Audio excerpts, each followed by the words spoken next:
YouTube channel इको account शटल बाय जिनत। अपने क्या 11th क्लास की अर्थशास्त्र में सांख्यिकी की बुक चल रही थी, उसके अंतर्गत कौन सा चैप्टर चल रहा था? अपने फोर्थ चैप्टर चल रहा था। फोर्थ चैप्टर का नाम क्या है? आंकड़ों का प्रस्तुतिकरण। क्या है? आंकड़ों का प्रस्तुतिकरण है नाम।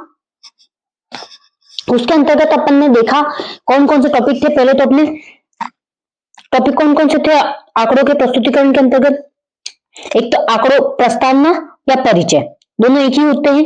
फिर है आंकड़ों का पाठ्य विषय प्रस्तुतिकरण। पाठ्य विषय प्रस्तुतिकरण के अंतर्गत अपन ने क्या देखा कि एक मेन विषय बता दिया, उसके अंतर्गत उसी के आंकड़े बता दिए। जैसे स्कूल के बच्चे हैं, कितने आए कितने नहीं, एक दिन प्रॉपर बता दिया, इस दिन इस वजह से नहीं है, कोई प्रोग्राम होगा उस वजह से नहीं है, तो आए नहीं आए और टोटल बता दिया, खत्म। फिर आंकड़ों का सारणीबद्ध प्रस्तुतिकरण, ये भी बता दिया कि सारणीकरण प्रस्तुतिकरण किस तरीके से होता है, ये सीख लिया अपन ने। अब ये आंकड़ों का सारणीकरण तथा सारणी के अंग कौन कौन से होते हैं, ये टॉपिक्स भी हो चुका था। तुम लोगों ने बोला था कि टॉपिक थोड़ा समझ में नहीं आया तो वापस से एक्सप्लेन कर देना, तो इस टॉपिक को आज वापस से एक्सप्लेन कर देंगे, रिपीट कर लेंगे। इसमें क्या है, सबसे पहले अपन ने जो पढ़ा था पाठ परिचय। पाठ परिचय में क्या था? सबसे पहले अपन ने पाठ का परिचय देखा। पाठ का परिचय से पहले तुम्हें यह पता होना चाहिए आंकड़े क्या है। सबसे इंपॉर्टेंट बात क्या है, आंकड़े क्या है। तो आंकड़े क्या होते हैं? जो तो हम कहीं से कलेक्ट करते हैं, कहीं से, मतलब कोई भी संख्या के रूप में हो या कोई जानकारी होती है, वो सारे किसके अंतर्गत आते हैं? आंकड़े आते हैं। अब आंकड़े तो है अपने पास, आंकड़े भी हैं, बट उनको आंकड़ों को अपन ने प्राप्त भी कर लिया, बट उनको सही तरीके से जमाया नहीं, तो उनको प्रस्तुत कर सकते हैं, मतलब उनको प्रस्तुति योग्य बनाना। जैसे तुम्हारे स्कूल में सारे मतलब क्लास में जो बच्चे होते हैं, वो किसी का एडमिशन पहले होता है, किसी का एडमिशन बाद में होता है। अगर किसी का एडमिशन लास्ट में भी होता है, वो फर्स्ट रैंक, मतलब उसका रोल नंबर फर्स्ट होता है। कैसे होता है? उनको सही से प्रस्तुत किया गया है, ऐसे लेके जेड तक अल्फाबेट होते हैं, उसके हिसाब से जमाया गया, तब जाके वो बच्चे सही से आ रहे, एकदम सही रैंक पे आ रहे। बट ऐसा नहीं होता, जैसा पॉसिबल होता है कि वो सही, मतलब तो फिर क्या होता है, जैसे एडमिशन लिया गया वैसे लिखा जाता, तो उसमें कुछ समझ में नहीं आता, कुछ भी पता नहीं चलता। बट उनको सही प्रस्तुत किया गया ताकि बच्चे वहीं से निकल के, तो इसलिए उन सबको सही से मतलब प्रस्तुत करना जरूरी होता है। आंकड़ों का संग्रहण, आंकड़े किस कहाँ से कलेक्ट किए गए, अगर स्कूल से किए गए हैं तो उनको वहां से संग्रहण एक एक करना जरूरी है। जनसंख्या से किए गए तो जनसंख्या से। आंकड़ों का संगठन, आंकड़ों का संगठन मतलब जिस तरीके से अपन ने ग्रुप बनाया था, ग्रुप बना के मैंने यहाँ पर बारंबारता में जो होते हैं, 1 50 के अंतर्गत 100 के बीच में 10 संख्या आ रही है, तो 10 संख्याओं को इस तरीके से अपन बार बना के पहले 4, फिर 5 में काट देंगे, फिर 4, फिर 5 में काट देंगे, तो 10, तो फिर ये 10 यहाँ पर लिख दिया। इस तरीके से लिख के फिर आंकड़ों का पूरा संगठन बना दिया जाता है, तो उसे कहा जाता है। और फिर प्रस्तुत करना उन आंकड़ों को क्या यहाँ पीछे बता दिया, तो उसको प्रस्तुत कर दिया जाता है। प्रस्तुत भी अलग अलग तरीके से किया जाता है। ये सारी चीजें अपन देख चुके थे। अगला जो है अपना, तो इसके अंतर्गत प्रस्तावना में वही बताया गया था मैंने, आंकड़े 3 प्रकार से प्रस्तुत किए जाते हैं। किस तरीके से प्रस्तुत किए जाते हैं? एक तो पाठ्य विषय या वर्णनात्मक प्रस्तुतिकरण, सारणीबद्ध प्रस्तुतिकरण और आरे के प्रस्तुतिकरण। पाठ्य विषय के अंतर्गत क्या बताया था मैंने तुम लोगों को, वही कि तुम लोग कहीं जा रहे हो, मतलब हमेशा जाते हो वहां पर, संडे पर किसी पार्क में जाते हो हर संडे को, बट किसी रीजन की वजह से पार्क में हमेशा कितने आते हैं? 200 बच्चे आते हैं। बट इस बार पार्क में कितने ही आए? 50 ही आए, 150 नहीं आए। तो किसी किसी रीजन से नहीं आए होंगे, तो वो रीजन क्या है, वो रीजन बता दो, और जितने आते हैं और जितने आए और जितने नहीं आए वो बता दो, खत्म। तो ये पाठ्य विषय प्रस्तुतिकरण, पाठ्य विषय प्रस्तुतिकरण में यही चीजें बताते हैं। सारणीबद्ध प्रस्तुतिकरण, सारणीबद्ध प्रस्तुतिकरण के अंतर्गत मैंने तुम लोगों को बताया था सारणी बनाकर प्रस्तुत किया जाता है। जो भी आंकड़े हैं वो सारणी बनाकर प्रस्तुत किए जाएंगे। आरेखी प्रस्तुतिकरण अभी तक अपन ने पढ़ा नहीं। आरेखी प्रस्तुतिकरण के अंतर्गत क्या होता है? चित्र बनाए जाते हैं, इस तरीके से ग्राफ बनाए जाते हैं उसमें, ठीक है। तो अपने मैंने ये क्या बोलते हैं, आंकड़ों का विषय प्रस्तुतिकरण अच्छे से देख लिया है वो अपन ने। तो अपन सारणीबद्ध प्रस्तुतिकरण इस तरीके से होता है। किस तरीके से होता है? इसमें लिंग, पुरुष, स्त्री और योग, ये जो दिए गए हैं वो क्या है? पंक्तियां, ये पूरी क्या है? पंक्ति है। और उसके बाद ये जो इस तरीके से दिए गए हैं अपन को, ये लिंग, ग्रामीण, शहर और योग जो दे रखा है वो क्या है? स्तंभ, ऊर्ध्वाधर। तो इसके आधार पर लिंग, पुरुष और स्त्री अलग अलग बांट दिया गया और उसके आधार पर पता किया गया कि ये कितने हैं, ये कितने हैं, ये कितने हैं। जो भी ये आंकड़ों का सारणीबद्ध प्रस्तुतिकरण है, उसके अंतर्गत सबसे पहले क्या, इसमें भी है ना 3 चार प्रकार से वर्गीकरण किया गया। कितने प्रकार से? चार प्रकार से वर्गीकरण किया गया। क्या? गुणात्मक, मात्रात्मक, कालिक और स्थानिक। गुणात्मक के आधार पर क्या है? भौतिक स्थिति हो, सामाजिक स्थिति हो, उसके आधार पर जो वर्गीकरण किया जाता है वो कहा जाता है। मात्रात्मक वर्गीकरण किस प्रकार का होता है? जो मात्रा में दी गई हो, इस तरीके से अंक दिए गए हो 2, 61, 132, 153, 140, 51, 2 प्रतिशत में दिया हुआ हो, फिर 0.55, 11.25, 24.35, 28.24, 25.83, 9.41, 0.47। इसको पता है मेरे को, पॉइंट के बाद 555 बोलते हैं, बट मैं 55 ही बोल रही हूँ सीधा। तो कालिक, कालिक में क्या होता है? समय के आधार पर बताना। समय, टाइम क्या हुआ है, टाइम के आधार पर जिस तरीके से बताया जाता है, ये रहा देखो टाइम, सॉरी ये टाइम नहीं है, ये रहा टाइम यहीं पे। समय के आधार पर देख लो, ये क्या है? वर्ष दे के रखे तुम लोगों को, कहां से? 1995 से 2000, 95, 96, 97, 98, 99, 100। उसके टाइम क्या कौन कौन सी बिक्री हुई वो देखा है। 79, 69.2, 81.3, 82.4, 80.5, 100.2 और 91.2 ये लिखे हुए हैं। इसमें समय मतलब टाइम के हिसाब से दिया गया होगा, वर्ष के हिसाब से, महीनों के हिसाब से, किसी के भी हिसाब से दे सकते हैं, सप्ताह के हिसाब से भी दे सकते हैं। उसके बाद स्थानिक, स्थानिक मतलब क्या है? स्थान के आधार पर। स्थान में यहाँ पर देख रहा है अपन ने एग्जाम्पल, कुल निर्यात कितना हुआ? यूएसए ने भागीदारी कितनी ली? जर्मनी ने भागीदारी, यूरोपीय संघ देशों ने, यूके ने, जापान ने, रूस ने, चीन ने, और है ना पश्चिमी एशिया ने कितनी ली? उसके बाद शेष एशिया ने कितनी ली? अन्य ने कितनी ली? 18.8। तो ये टोटल मिलाकर योग 100 हो गया। तो इस तरीके से योग बताए जाते हैं। तो सीधा है। मात्रात्मक में, गुणात्मक में क्या है? भौतिक, भौतिक स्थिति, सामाजिक स्थिति के आधार पर बताया जाता है। मात्रात्मक में संख्याओं के आधार पर बताया जाता है। कालिक में क्या होता है? समय के आधार पर, और स्थानिक में स्थान के आधार पर। तो तुम लोग ये समझ जाना। उसके बाद अपना क्या टॉपिक से नेक्स्ट टॉपिक क्या है? आंकड़ों का सारणीन एवं सारणी के अंग, सारणीकरण एवं सारणी के अंग।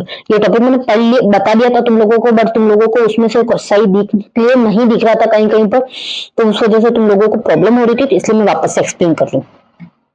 तो इसको अच्छे से समझना।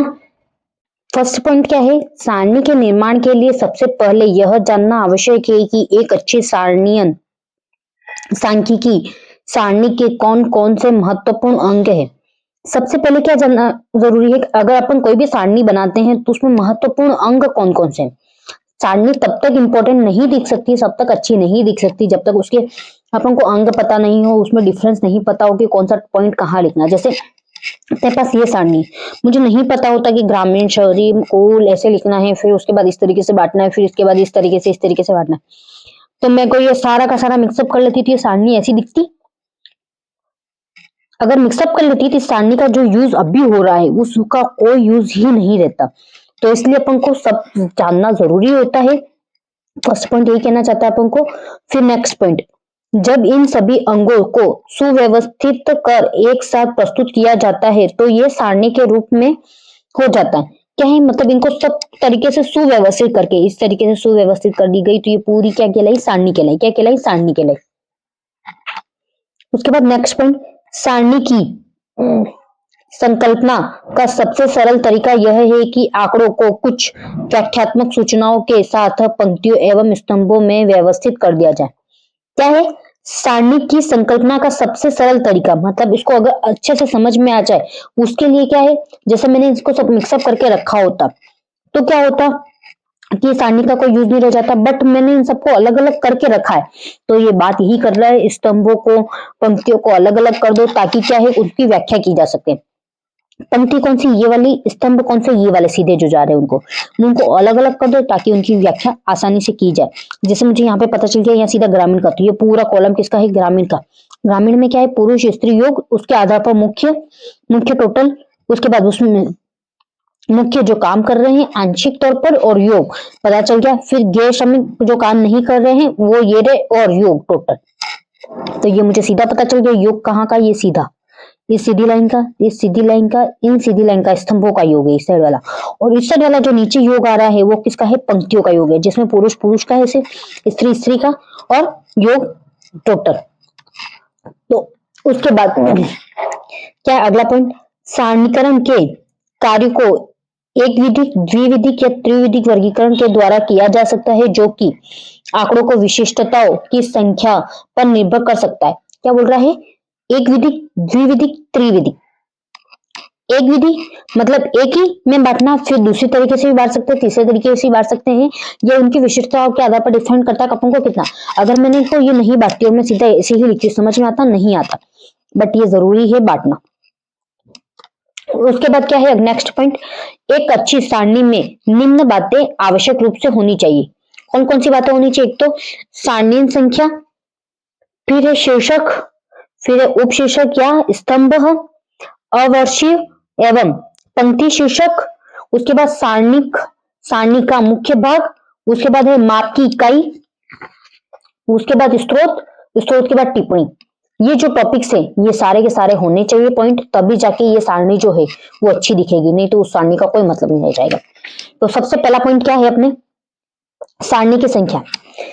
किसी सारणी की संख्या उसकी पहचान के लिए यह निर्धारित की जाती है, यदि कहीं एक से अधिक सारणियां प्रस्तुत की जाती है तो उन सारणियों को संख्या ही उन्हें एक दूसरे से अलग करती है। मतलब क्या है, यहाँ से एक से ज्यादा सारणी, मतलब एक साथ अलग अलग ऐसे ही सारणी, एक सारणी ये रही, एक सारणी ऐसी कैसी दूसरी प्रस्तुत कर देगी, तीसरी भी ऐसी ऐसी प्रस्तुत कर देगी। बट यहाँ पर जो ये योग है, योग के आधार पर जो संख्याएं दी गई है उसके आधार पर उसको अंतर कर सकते हैं कि ये इस चीज की, ये इस चीज की।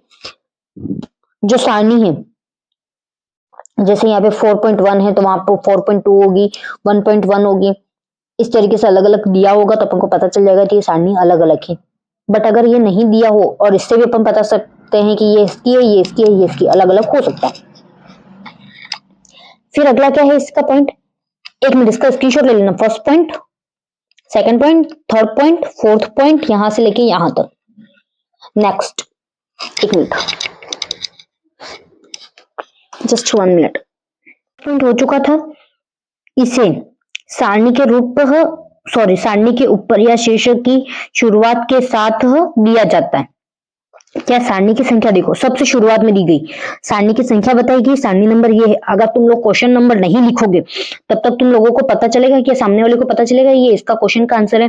तो इसी तरीके से अपन को सारणी की संख्या लिखनी पड़ती है ताकि अपन को पता चल जाए कि इसका ये सारणी किस चीज की है, किसकी है, कौन सा पॉइंट है, कौन सा एग्जाम्पल का है, तो वो सब इसी से ही पता चलता है। तो ये चीज ध्यान रखना। सबसे पहले क्वेश्चन नंबर डालना जरूरी होता है, वैसे ही सारणी की संख्या डालना जरूरी होता है।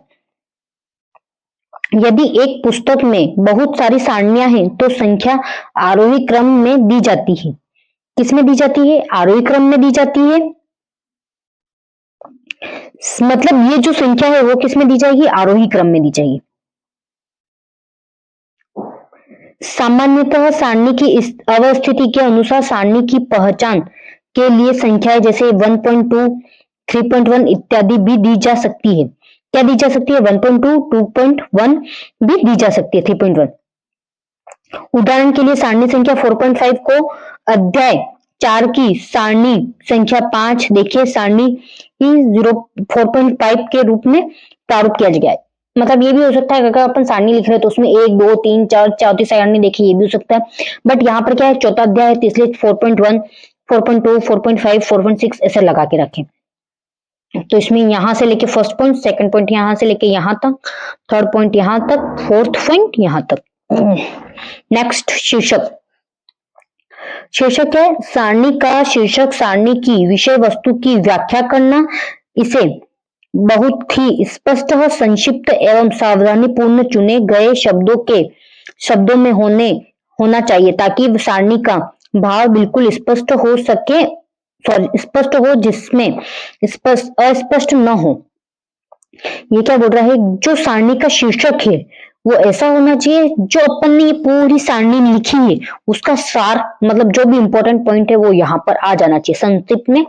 ये जो टॉपिक है, शीर्षक है, वो क्या है, इस सारणी को प्रस्तुत कर सके। ये सारणी इसलिए बन रही है वो बता सके अपन। तो सबसे पहले इसमें क्या है, शीर्षक। देखो सारणी की संख्या वो सबसे पहले आएगी, उसके बाद शीर्षक आएगा, उसके बाद क्या आएगा, शीर्षक। तुम लोग ऐसे भी लिख सकते हो 1.4, उसके बाद थोड़ी से नीचे से लिख सकते हो शीर्षक के बाद ऐसे लिख सकते हो, लिंग एवं अवस्थिति के अनुसार श्रमिकों एवं गैर श्रमिकों के आधार पर भारत की जनसंख्या। तो ये क्या है, शीर्षक है। इसे सारणी के बिल्कुल ऊपर अथवा सारणी संख्या के ठीक बाद में या उसके ठीक नीचे दिया जाता है। क्या है, मैंने अभी यही बताया, सारणी संख्या के ठीक बाद में शीर्षक या उसका थोड़ा सा नीचे करके भी अपन शीर्षक लिख सकते हैं। जैसे भी तुम लोगों को सही लगे वैसे तुम लोग लिख सकते हो, तुम्हारी मर्जी। तो फर्स्ट पॉइंट यहां से लेके यहां तक, सेकंड पॉइंट यहां से लेके यहां तक। अगर तुम लोग ये शीर्षक नहीं, ये सारे पॉइंट समझ जाते हो तो तुम लोगों को ये लिखने की भी जरूरत नहीं है। एग्जाम में सिर्फ तुम्हें ये चीज पढ़ने की जरूरत है। उसके बाद तुम ये, अगर ये पॉइंट के बाद तुम लोगों को सारा लिखने आता है तो तुम लोग इस पॉइंट के आधार पर ही रह सकते हो। इसलिए तुम लोगों को ये सिर्फ समझने की जरूरत है। अगर तुम्हें ये आता है तो तुम पॉइंट के अंदर जो भी है वो लिख लोगे खुद ही। उपशीर्षक या स्तंभ शीर्षक, इसमें क्या है, सारणी के प्रत्येक स्तंभ के ऊपर की ओर एक और स्तंभ नाम दिया जाता है जो स्तंभ के अंतर्गत दी गई संख्याओं की व्याख्या करता है। इसमें उपशीर्षक या स्तंभ शीर्षक कहते हैं। क्या है, सारणी का शीर्षक ये रहा। क्या है, लिंग एवं अवस्थिति के अनुसार श्रमिक एवं गैर श्रमिकों के आधार पर भारत की जनसंख्या। उसके नीचे क्या दिया गया, शीर्षक क्या दिया गया, स्तंभ का शीर्षक या उपशीर्षक नाम दे दिया गया। क्या है, पहले शीर्षक फिर शीर्षक या स्तंभ शीर्षक उपशीर्षक दिया गया नाम इसके, ठीक है, ऐसे। उसके बाद अगला है अवशीर्षक या पंक्ति शीर्षक। इसमें क्या है, उपशीर्षक या स्तंभ शीर्षक की भांति सारणी की प्रत्येक पंक्ति को भी एक शीर्षक दिया जाता है। पहले पॉइंट याद कर लेना। उपशीर्षक मतलब उपशीर्षक और स्तंभ शीर्षक, उपशीर्षक और स्तंभ शीर्षक ये रहा, नाम दे दिया गया। उसके आधार पर भी इसमें भी नाम दिए जाते हैं। इसमें अब क्या नाम दिया गया, अवस्थिति, लिंग, श्रमिक, गैर श्रमिक, योग। ये क्या कहलाएगा, अवशीर्षक या पंक्ति शीर्षक। ये क्या कहलाता है, पंक्ति शीर्षक।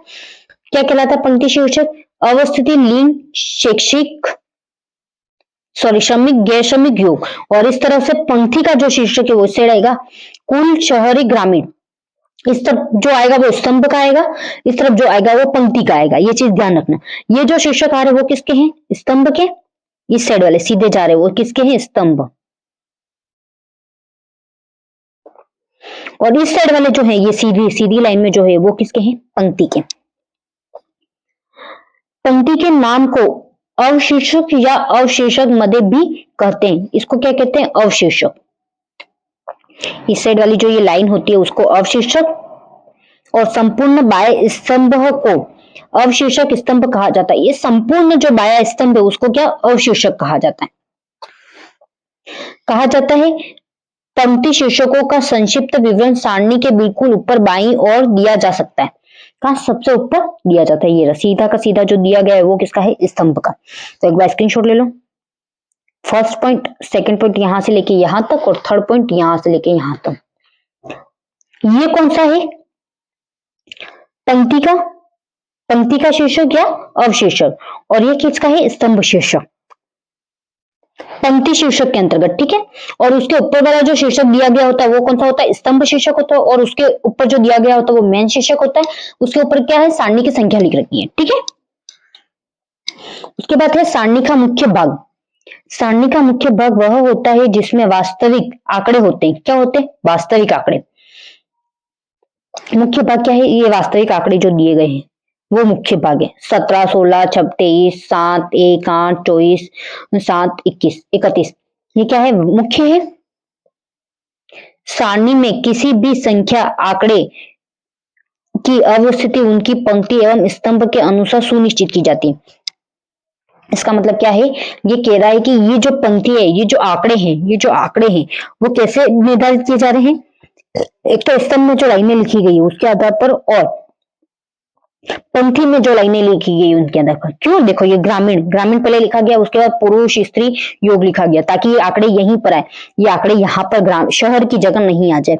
उसके बाद मुख्य में भी अलग से पॉइंट लिखा गया है, ये आंकड़े इसी तरीके से चले, ये आंकड़े इसी तरीके से चले, आंशिक जो है, और योग भी इसी में चले, गैर में इस तरफ से चले, ताकि क्या इनको अलग अलग देख के पता सके। कब तुम लोगों को पूछ लिया, ग्रामीण में जो गैर श्रमिक स्त्रियां है वो कितनी है, तो 25 है, सीधा पता क्या हो गया। उसके बाद शहर में पुरुषों में गैर श्रमिक कितने हैं, तो 7 है।